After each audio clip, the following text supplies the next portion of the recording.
ஹர்ஷகுட்டியோட 8th மந்த்ல ஒரு morning routine தான். அன்னைக்கு பிரேக்ஃபாஸ்ட் லஞ்ச்லாம் அப்படியே பரபரப்பாக செய்ய ஆரம்பிச்சிட்டேன். காராமணி வந்துட்டு ஊற வச்சிருந்தேன். அதுவும் முள்ளங்கியும் போட்டு ஒரு குழம்பு வைக்கலாம், கொஞ்சமாக புளி சேர்த்து. எனக்கு அந்த குழம்பு எங்கள் வீட்டில் எல்லாத்துக்குமே அந்த குழம்பு ரொம்ப பிடிக்கும்.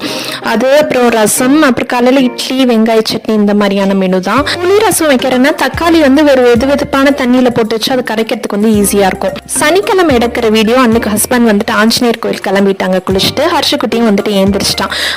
ஹர்ஷன் வந்து இட்லியே சாப்பிட மாட்டேங்கிறான்னு சரி ஸ்வீட் பொட்டேட்டோ வச்சு இட்லி மாதிரி பண்ணலாம், வேக வச்சுட்டு மாவோட மிக்ஸ் பண்ணி ஊற்றி கொடுக்கலான்னு பார்த்தேன். அதுவும் கடைசியில் சாப்பிடல சார்.